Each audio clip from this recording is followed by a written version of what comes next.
Hello and welcome to World Insight with Tian Wei, coming to you live from Beijing on CGTN. Coming up on today's, China State Council has moved to limit Chinese companies from making irrational foreign investments. How effective are these guidelines in stopping China's capital outflows?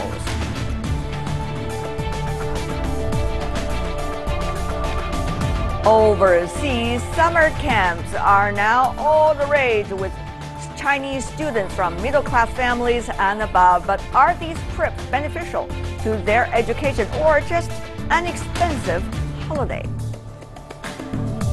We begin our show in China. The country is moving to limit overseas investments by domestic companies in fields including property, hotels, entertainment, sports club, and the film industry. A document released by the State Council was the latest move by the regulators to tap the brakes on the string of so-called irrational foreign acquisitions. We explain and show you what the new guidelines mean for your money and what does that mean for the rest of the world when it comes to Chinese investment. For outbound investors in China, it is less risky to park money overseas without stepping into the warning zone of the Chinese government. The State Council issued new rules for overseas investments. Many guidelines were widely expected. Outbound investments will fall into three categories: forbidden, limited, and encouraged. Any deal that threatens China's national interest or security is forbidden. Meanwhile, the government is limiting deals in property, hotels, entertainment, sports clubs, and the film industry. Given that some of the overseas investments in those areas were purely driven by financial returns and failed to turn in profits into domestic economic growth. Also, those deals increased capital outflows from China, hitting the security of the financial system. Actually, the authorities started curbing capital outflows last year. In the first 7 months of this year, China's non-financial outbound direct investment dropped by more than 44%, or $57 billion year on year. Even though experts believe that the impact will be limited and that Chinese M&As will continue to grow. The Chinese government have changed some regulations so that approvals are a little harder to get for certain sorts of deals.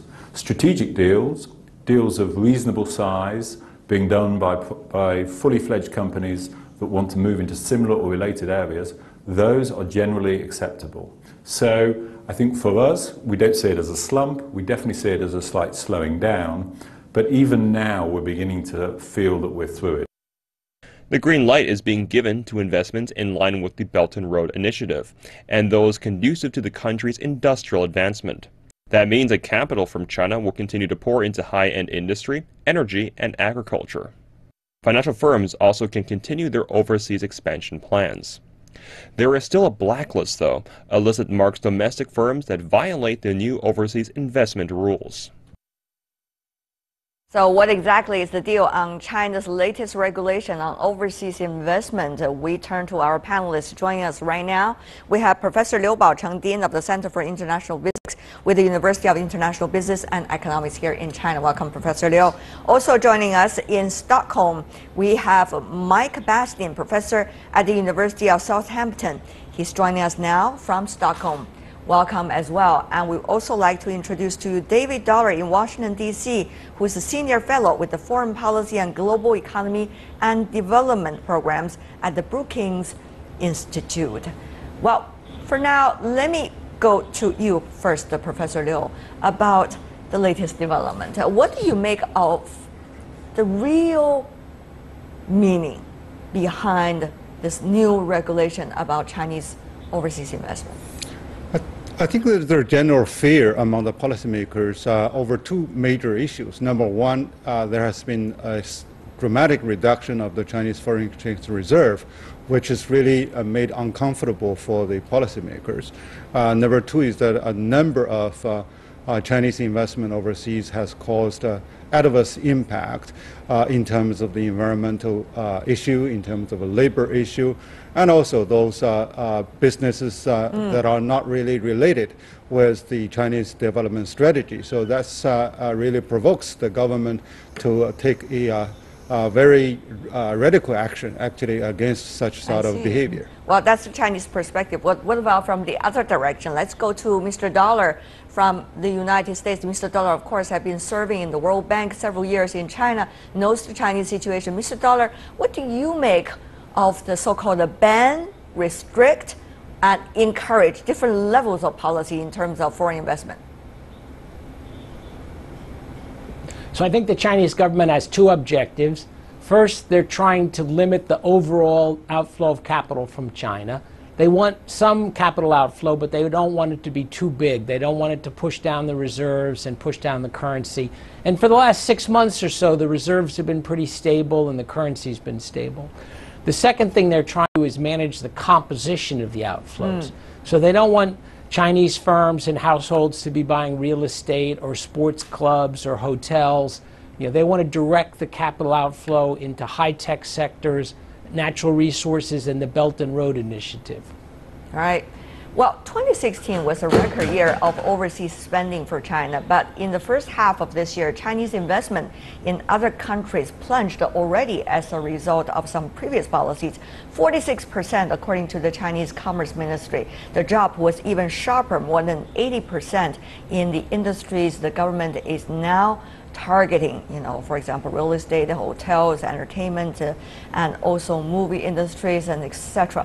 So, Professor Bastian, the question is whether the Chinese investment are going to find enough and good targets when it comes to the other fields, the targets that's likely to have their money back efficiently and also benefit them in the long term. Well, I see no reason why not. I think the government action, government announcement makes a lot of sense.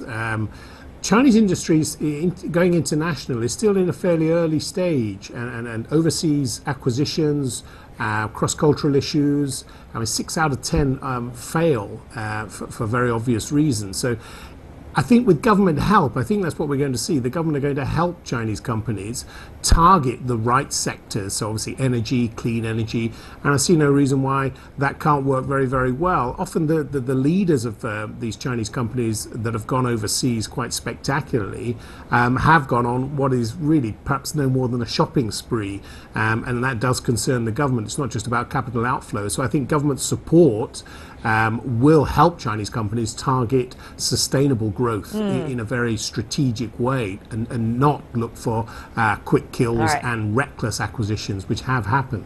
I see. Mr. Dollar, I think one of the things we really need to mention is that they have been investing heavily overseas, many of them using huge bucks to buy properties and stuff. But the question is, they've been borrowing money from the Chinese banks. So now they are not encouraged, even banned from investing overseas, but they have already borrowed. So what's going to happen with their debt to the Chinese banks? Meanwhile, if there were agreements between these companies and the foreign companies, if they cannot continue to invest, that means they're going to destroy their contract. As a result, they need to pay back and compensate the other party. So what is likely to be the side effects of these new regulations? Well, I think we have to wait and see about the detailed implementation. I hope they don't try to walk back some of the agreements that have already been made. You know, once the agreements are in place, you have cases where Chinese companies have made acquisitions overseas. If the government forces them to sell, they're probably going to lose money, and that's not a particularly smart strategy. I do think you point to an important issue, that a lot of these Chinese companies have borrowed heavily to make the acquisitions. Often they're borrowing short-term to buy assets that are inherently long-term. So there definitely are risks in the financial system, and it makes sense to control those risks. But I think you do that through financial regulation, not by trying to intervene in these individual transactions. Professor Liu, and what about the other companies? I mean, some of the specific company was being mentioned once and again in international media reports when it comes to, you know, what exactly these new regulations are targeting. But actually, a lot of Chinese companies, individuals as well, are investing overseas. There's a lot of cash flow here in China, and it's going everywhere in the world. So, Professor Liu, what about those people, those companies, those individuals?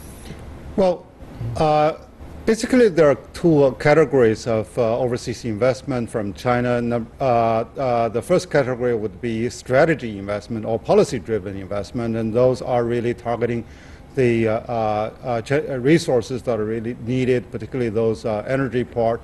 and also the green part from basically the United States and Brazil. And the other would be the commercial investment overseas, and most of the commercial investment overseas are really driven by private firms or even individuals who really join into a equity type of entity. So I think now this Chinese policy need really to make a difference between two of them. For those state-owned firms who manage those the big strategic merger and acquisition, so they are really under tougher guideline. But for those individuals and private firms, and I do really think that the policymakers will have to give them a more lenient way, because it's their money and they are making their own independent decisions. A good idea, Mr. Dollar? I guess I'm skeptical that the Chinese government is going to be able to manage this very efficiently. You know, when China started going out, one of the first things the government did is encourage Chinese firms to buy natural resources. You know, iron mine in Australia, copper in different locations, oil and gas. A lot of that's turned out badly because prices have fallen for those commodities. So I'm skeptical the government is going to be very effective at directing this. I think it makes more sense private investors go out and find their investments. And there will be some mistakes in the short run. We went through this with Japan when it was first coming out. You know, Japanese companies made some bad investments. There's inevitably a learning experience, but I'm skeptical that the government can prevent some of these problems from developing. But you know, Mr. Dollar, one of the arguments for these kind of policies is that we cannot hit the same wall that the others have already hit decades ago, for example, Japan. And when you look at the scale of this economy, and the debt is likely to pile up as a result of this borrowing from companies, that's be horrendous, some would argue, Mr. Dollar. Yeah, but I would approach it, though, from the point of view of macroeconomic policy. So I respect the fact that China is trying to limit the overall capital outflow. I don't think they should just open up the capital account completely. I think that would be quite disastrous, frankly. So limiting the overall capital outflow makes sense, and that's probably best done through interest rates and some of the capital controls that are in place.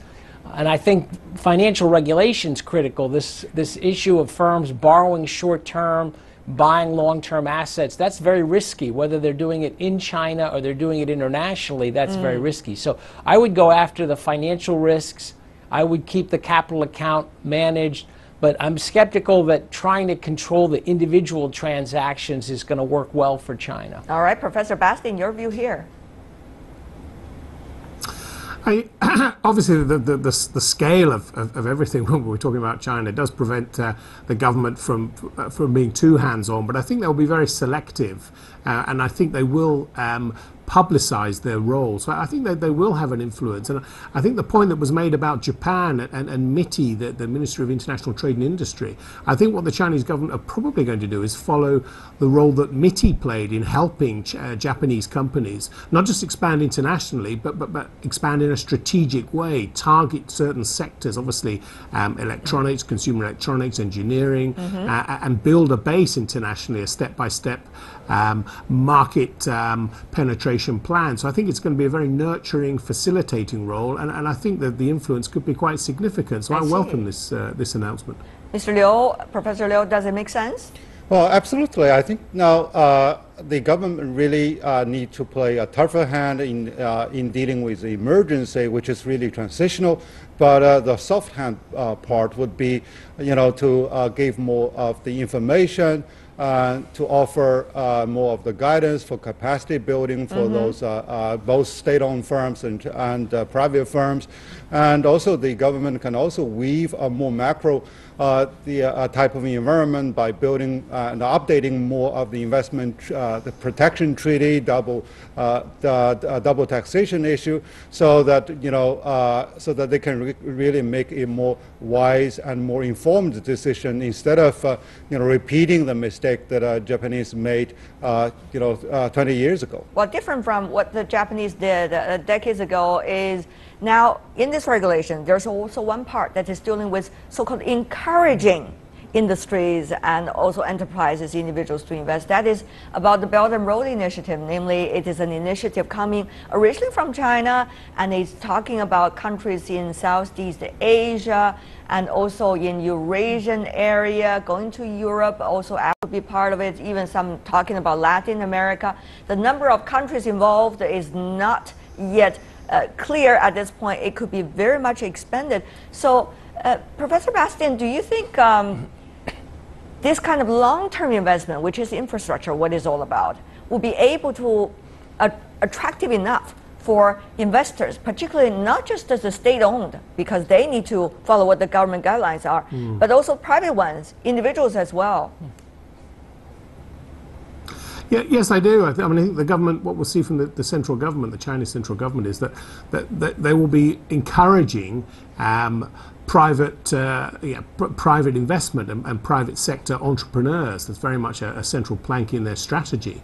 So I think they will be targeting those. And when it comes to encouragement, I think they will be helping them with finance as well. So supportive finance is a very, very important role that I think the government will now play a more active part in. So I think they will look for a balance between public and private, but certainly be looking more to the private sector. And again, I think that's a very, very welcome move. And the state-owned enterprises will recede in their importance. But what about that infrastructure investment, Mr. Dollar? Of course, the United States is not part of the Belt and Road Initiative, not AIIB either. But when you think about investment in infrastructure, what kind of incentive you have to give to enterprises and business community in order to do that? Will this time be enough or encouraging Frankly, enough? Well, I think Tianwei, it's very hard to get the private sector to invest in some of these infrastructure sectors, particularly in developing countries where there are a lot of risks. Right now, China is providing about $70 to $80 billion a year of infrastructure financing, and that's mostly going to transport and power. There's a little bit of potential for private investment in power, but in developing countries, it's been very hard. So mostly this is financed by China's state policy banks, China Development Bank and China Exim. And I think you made an important point that it's really the whole world. So far, there's been more Chinese financing in Africa than there has been along the Belt and Road. I guess you could call Africa part of the Belt and Road if you want, but then really you're saying it's the whole world. So I see it as a global phenomenon that China's financing infrastructure, and it's mostly welcome, and it's mostly coming from the government sector. I think the Chinese private investment is primarily going to the United States and Europe, and so far Chinese private sector has not been that interested in the Belt and Road. What about that, Professor Liu? The division, it seems, Mr. Dollar pointed out. Well, I do agree with Mr. Dollar, because you really need to think of what is the really strategic goal of the government guideline. One is really to prevent the capital outflow, and the other is really to prevent more of the trouble the Chinese companies would engage in overseas investment. But now for the Belt and Road, it's more, we add another consideration, which is really geopolitical consideration. So those private companies, they are worried over two things. Number one, do they have a say if they join the big bandwagon led by state-owned firms? Number two is that, can I wait until 10 years later to really recoup my money? So this is something entirely different. And plus, now the world is highly interconnected. So even if I invested in Canada or in part of Europe, my business may be related with part of the Belt and Road countries. So therefore, arbitrary decision by policymakers can really twist the entire picture and also make the individual decision very ineffective. One of the things that we haven't mentioned is, gentlemen, what about the so-called supply side, the structural reform of the Chinese economy? That has been said for quite some time. If money is not going to the hotels, not going to the sports clubs, not necessarily purchasing, the movie chains, is it going to be investing in the areas where there's likely to be, should be, more supply to the Chinese consumers, as we are seeing today? Professor Liu, briefly? Well, I think we need really to give more leeway to those individual companies. For example, I know of a company who bought sports team. But they use the sports team to do advertising locally because they have a very strong local market base for those to build loyalty among those consumers, which are really good enough. So therefore, we really need to give more detailed calculation over what is really strategic investment. It's not really only buying the top-notch technology or buying resources, but all business along the entire value chain, they are also very much connected. So therefore, a blanket policy won't really work to the reality. Mr. Dollar, very briefly from you, final words.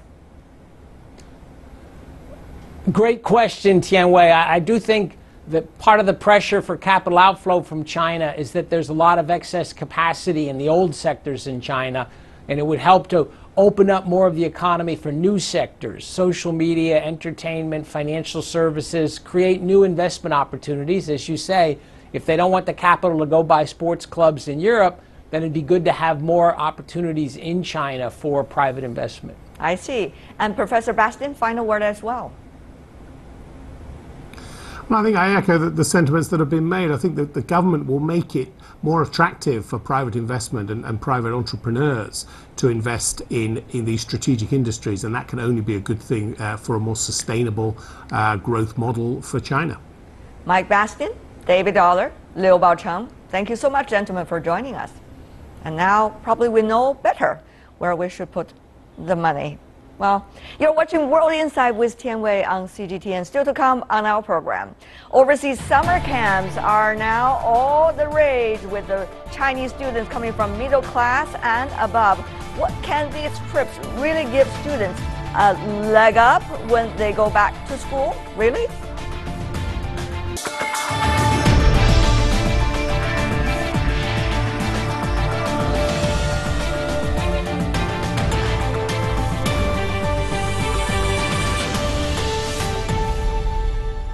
Yes, you're watching World Insight with Tianwei, coming to you live Monday to Friday on CGTN. Increasing number of Chinese students are spending their summers overseas. The trend has spawned a mini industry catering to families who want their children to experience a Western lifestyle. Now we take you to one of the most popular destinations for these kids, the United States. An evening at the lake watching water sports over hot dogs and a little Michael Jackson. It doesn't get much more American. These students from Jiangsu province are spending part of their summer in rural Wisconsin to improve their English and sample US life. Some food I don't like it. Which food?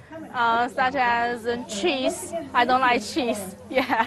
You're in the most famous state in the US for cheese and you don't like the cheese? I don't like it. What kind of sports do you like? Basketball, volleyball, badminton, and table tennis. And table tennis? Yep. Basketball, who's your favorite player? James, LeBron James. And these kinds of discoveries don't come cheap. The families of these students have paid $1,000 for what's called a full immersion experience for these students that will take them from Wisconsin to stays in New York and Chicago. So we use books like this. Some programs can cost more than double that, a fortune for the majority of Chinese families. I like math better. And although Chinese incomes are rising, these immersion programs remain an exclusive learning opportunity. We are seeing more and more students wanting to come to America to study at our high schools. And it's not free, it's not cheap. Maybe at some point you won't need to have a certain amount of income for your family. You don't need to be of a wealthy status to be able to afford it. Maybe they'll get a government scholarship. This program in Warsaw helped 4 Chinese students enter US universities.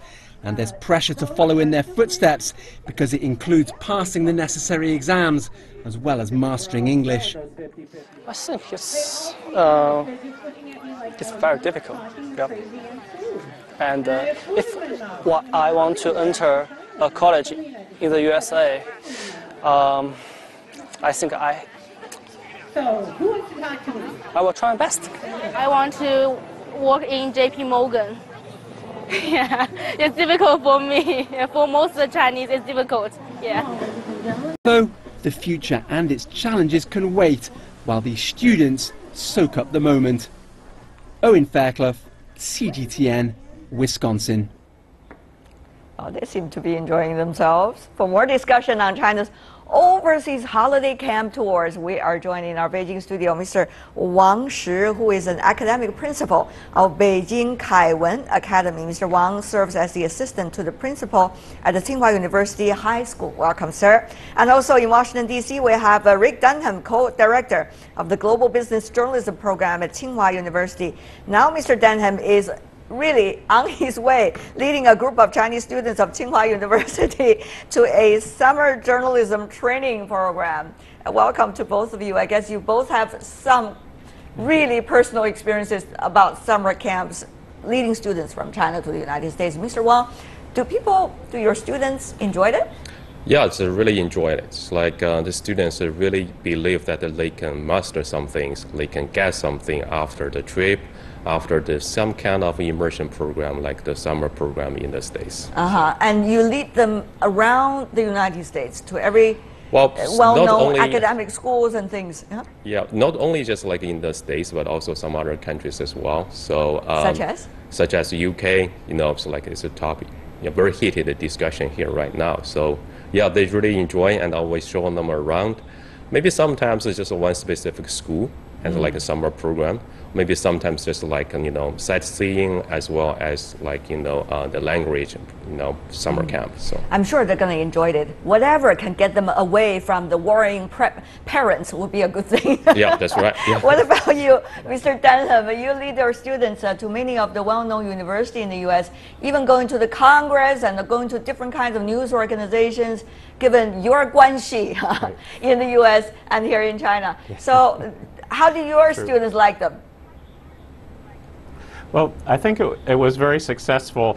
We had a more specific goal, which was to teach global journalism skills to help the students learn more about journalism as it is in the United States and international issues.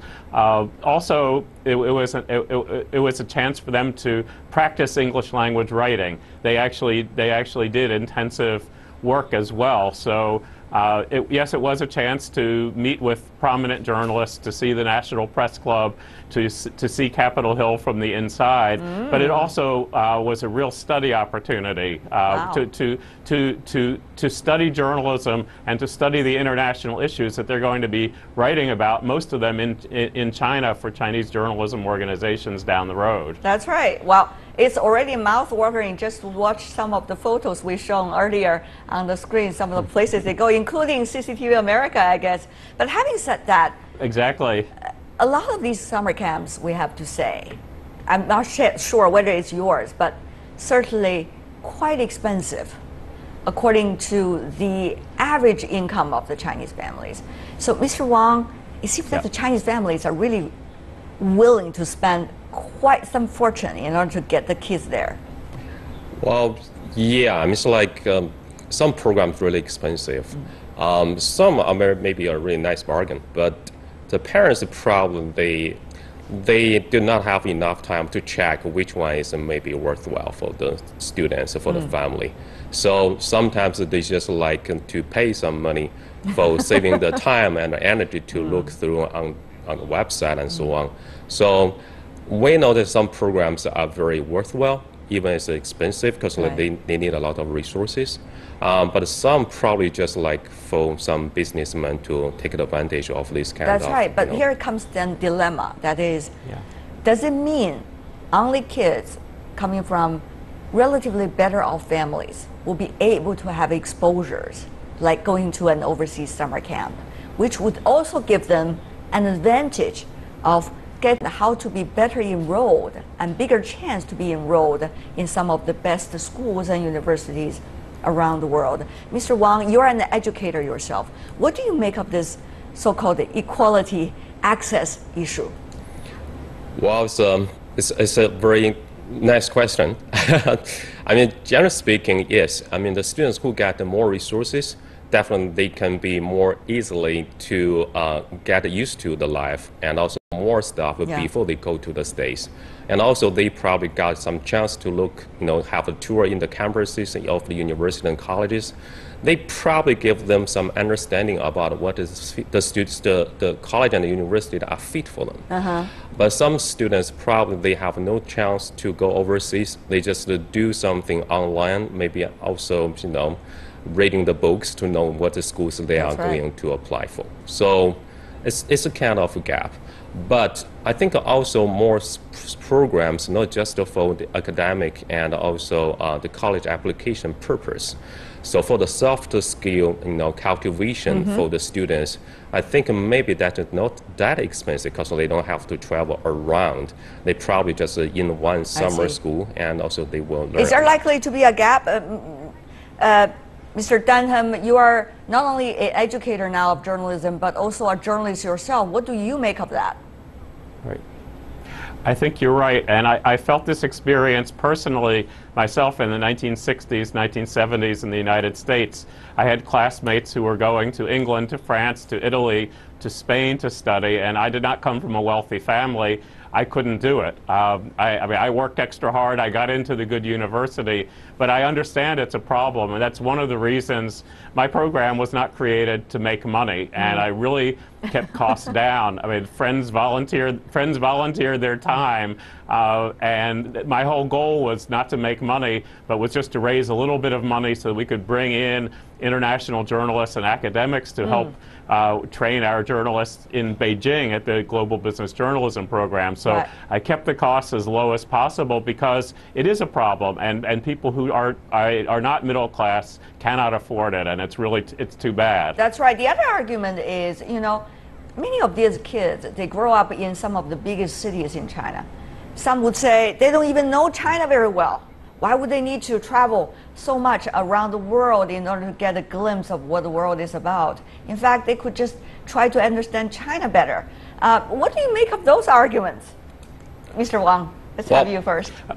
I think it's like right now it's like a globalization is a kind of issue for all the students. And for all the students and for even the teachers, who will be the chaperone to go with them to see more about the world and also know something about education, development, and also stuff. So I think this is very useful. Very sound and correct answer, I guess, from an educator. What about you, Mr. Dunham? China versus the rest of the world, do you really need to know elsewhere even better than at home? Well, I say to do both. I have been to 48 of the 50 United States. I've also been to half of the provinces of China during my time at Tsinghua.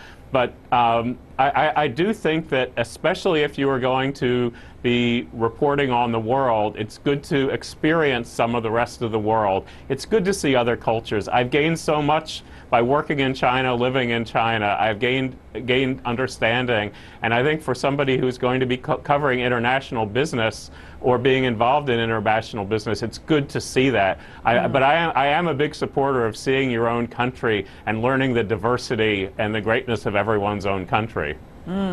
Well, we understand right now a lot of these kids travel overseas and they get to learn what the other's educational system is about. However, when they come back, whether they like the other system or not, they still need to embrace their own, which is in the process of change. China has never said its educational system is the best. Rather, it is trying to learn from the other's example. So what would that mean for this kid? Are they going to have a cultural shock when they come back again?